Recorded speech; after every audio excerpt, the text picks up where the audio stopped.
সমীকরণের যত ম্যাথ আছে যেগুলো এমসিকিউতে আসে কিংবা এগুলো সিকিউতেও আসে, সমীকরণ রিলেটেড যত ম্যাথ আছে সেগুলো ক্যালকুলেটরের মাধ্যমে মানে কীভাবে করা যায় তার কয়েকটা পদ্ধতি আজকে শেখাবো।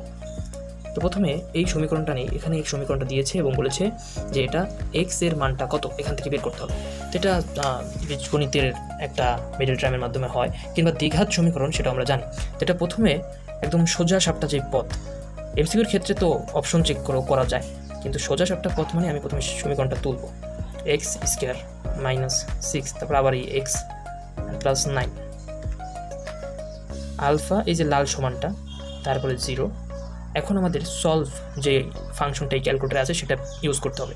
এই যে এটা এই বাটন দ্বারাই এই সমীকরণের সমস্ত কিছু করতে হয়। সমীকরণের ক্ষেত্রে যে 0 মানে সমানটা দিতে হয় সেটাও এই ক্যাল বাটনের ওই আলফা ক্লিক করে ক্লিক করলে হয়ে যায়। কিংবা সমীকরণে এক্সের কোনো ভ্যালু জানা থাকলে সেটাতে সমীকরণের মানটা 0 হয় কিনা সেটার ক্ষেত্রেও সমীকরণ উঠিয়ে এই ক্যাল বাটনে ক্লিক করে এক্সের যে মানটা আছে সেটা দিলে আসলে দেখা যায় যে সমীকরণের ভ্যালুটা 0 হয় কিনা। আর এখন সলভের ক্ষেত্রে শিফট ওই যে সলভ আছে, তো শিফট দেওয়ার পরে যখন আমরা সলভে ক্লিক করবো এক্সের একটা র্যান্ডম মানে যে কোনো একটা মান যাবে। আমার কি মনে হয়, তো আমি দিলাম আমার 5 মনে হচ্ছে, দেখি কত আসে।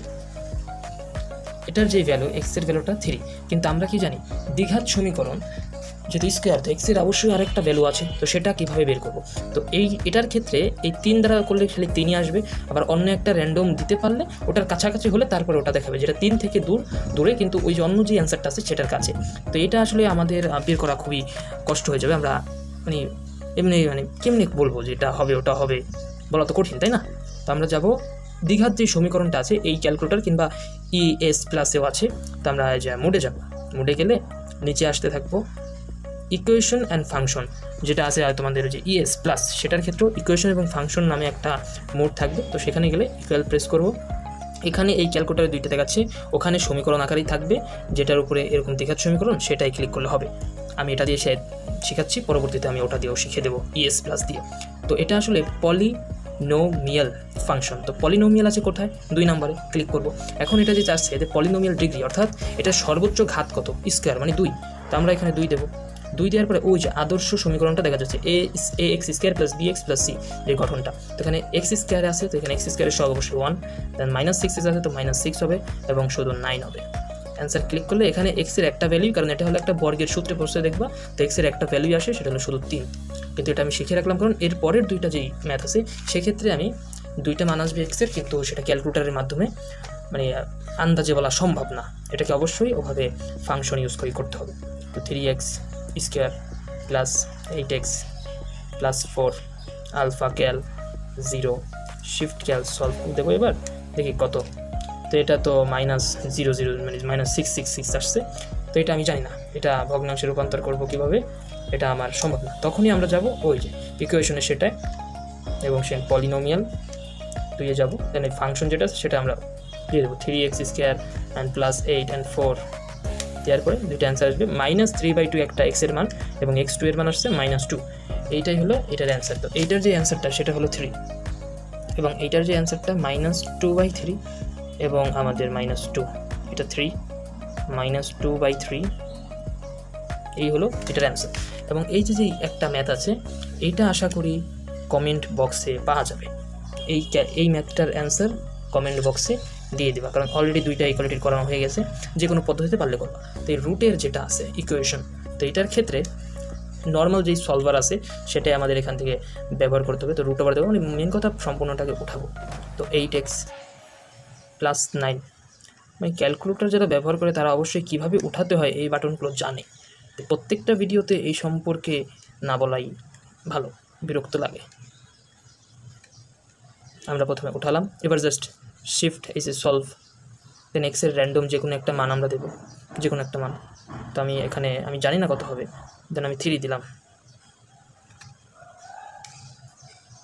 একটু বড় হয়ে গেছে ক্যালকুলেট দিয়ে চেক করি কত হয়। 5 মানে 1 ঘর কমিয়ে দিছি, তাই মানে ইকুয়েশনটা অনেক বড়। এরকম ইকুয়েশন সিকিউর ক্ষেত্রে আসে, এমসিকিউতে আসে না, যেহেতু ইকুয়েশনটা অনেক বড় হয়ে গেছে আর এটা ডুপ্লিকেট ক্যালকুলেটর, অরিজিনাল না, এই জন্য এটা টাইম লেগছে। কিংবা একদম কাছে যখন দিয়ে দিছি 4 দিছি 5 অ্যান্সার তখন হয়েছে। তো আমি এবার 5, এটার অ্যান্সারটা 5। মানে আন্দাজে তুমি চেক করতে থাকবে 1 থেকে 10, যখন দেখবে যে ক্যালকুলেটর তো আসলে EX যেটা পাওয়া যায় না অরিজিনাল, তো যাই আছে তোমাদের কাছে তোমরা 1 থেকে 10 পর্যন্ত এটাকে চেক করতে থাকবা, এবং চেক করতে তার সমস্যা নেই। এখন এইটা যেটা, এটা আসলে সূচকেরগুলো আসলে MCQতে খুবই আসে, এবং আসলে অনেক টাইম লেগে যায় সলভ করতে করতে। ক্যালকুলেটরে এটাও যে সলভ করা যায়, এই একই ফাংশন, জাস্ট সূচকে এক্সট্রা বসাইতে হবে। ওই যে আমি কিন্তু খুব সুন্দরভাবে উঠাই দিলাম, শিফট সলভ, আমি যে কোনো একটা র্যান্ডম একটা মান দিলাম, আচ্ছা 6 দিলাম, অ্যান্সার কি? আচ্ছা এটার অ্যান্সার 3 আসছে, দেখছো? এটা যে আমি 6 দিছি, মানে 3টা বেশি দিছি, কিন্তু এটা যদি ইকুয়েশনটা ছোটো, এই জন্য ক্যালকুলেটর সলভ করতে পারছি। এটা আসলে খুব বড়, এটা সিকিউর জন্য মেনলি, কিন্তু আমি তো শিখিয়ে দিলাম যে কীভাবে করতে হয়। তো এইটার যে মানটা আসছে এটা হলো আমাদের এক্সের ভ্যালু 3। এখন আরেকটা জিনিস ইকুয়েশনের অঙ্কর ক্ষেত্রে দেখতে পাওয়া যায় যে এরকম কিছু ম্যাথ থাকে, এক্স ও ওয়াই দুইটা মানই যায়, এরকম দুইটা সমীকরণ দেওয়া থাকে, যেমন ক্রোমোজোমের ক্ষেত্রেও এগুলো আসে। তো সেগুলো কীভাবে সলভ করতে হবে, তো এটার জন্য ক্যালকুলেটর একটা ফাংশন আছে, মোডে যাবা, তো যে ইকুয়েশনের ফাংশন যে এটা আছে এক্স ওয়াই ইকুয়াল টু 0 দেখা যাচ্ছে লোকটা, সেটাই প্রেস করবা। পলিনোমিয়াল মানে তো আমরা বুঝলাম যে এরকম ডিগ্রি যুক্ততে যেতে হবে, মানে দ্বিঘাতের পরেরগুলো, কিন্তু এটা তো একঘাত বিশিষ্ট 2 চলক, তো সেটার ক্ষেত্রে যে সিমুয়াল ইকুয়েশন এটা যেটা আছে এটাই তোমরা ক্লিক করবা। এখানে অজ্ঞাত রাশি কয়টা, মানে কয়টার ভ্যালু লাগবে, তো আমাদের অবশ্যই 2টা, তো 2টার মধ্যে আমরা ক্লিক করলাম, ওই যে দেখা যাচ্ছে 0x + 0y = 0, তো এরকম দেখা যাচ্ছে। এবার জাস্ট আমরা জায়গা মতো সবগুলো বসাবো, তো 3x + 9x = তো 42, তার 4x 17y and 31।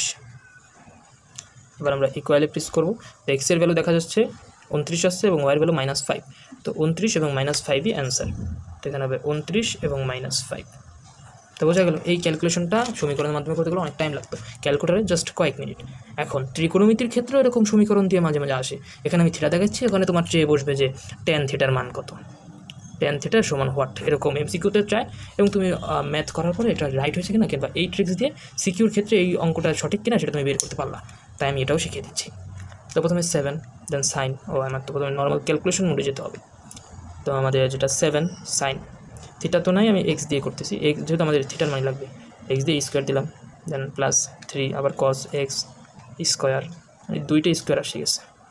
মানে এই অঙ্কটা কিন্তু বেশ বড় সিকিউর জন্য, তাও MCQতে এসে যায় তাই দেখাই দিতেছি।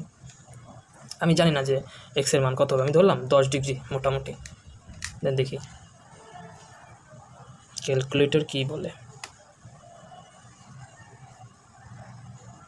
আসবে, কিন্তু এখন খাতা কলমে করার থেকে ক্যালকুলেটারে এতটুকু অপেক্ষা করেই দেখি। হ্যাঁ, যেহেতু ফাংশনগুলো তার ক্যালকুলেশন করতে হয়, তো 30 ডিগ্রি আসছে, তো থিটার মান কত, 30 ডিগ্রি। হ্যাঁ, ত্রিকোণমিতির ক্ষেত্রে যখন আমরা করবো তখন একটা জিনিস অবশ্যই খেয়াল রাখতে হবে, ডিগ্রিতে আছে কিনা।